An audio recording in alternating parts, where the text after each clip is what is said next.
بسم الله الرحمن الرحيم. ئەمڕۆ لە بەڕێوەبەرایەتی ئەوقافی کەرکووک وەقفی سونی کۆبووینەوە مامۆستایانی ئاینی بە عەرەبمان بە تورکمانمان بە کوردمان بۆ ئەوەی پەیامێک بگەێنین بۆ کەرکووک، بۆ جەماوەری شاری کەرکووک، پەیامی ئاشتی، پەیامی برایەتی. ئەمە شاری کەرکووکە. بە بۆنەی یادی کۆچی پێغەمبەر صلی الله تعالی علیه وسلم لە مەککەوە بۆ مەدینە، ئەم یادە پیرۆزەی کە وەزعی موسڵمانانی بگۆڕی لە دوژمنایەتی و ناخۆشیەوە بۆ ئاشتی.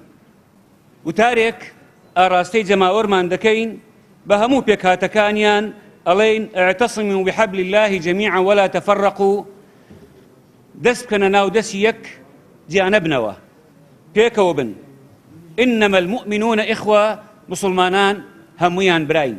طبعا کە ئەوە ئەڵێین ئێمە مەقسەدمان بە شێوەیەکی گشتی چونکە غالیبیەت مسلمانە، وئیلا برا مەسیحیەکانمان کلد و ئاشوورەکان وەکو قەومیەت یەزیدیەکان سوبێکان لەگەڵمانەژێن و حیسابی خۆمانیان بۆیان کردووە بەشێکن لە ئێمە.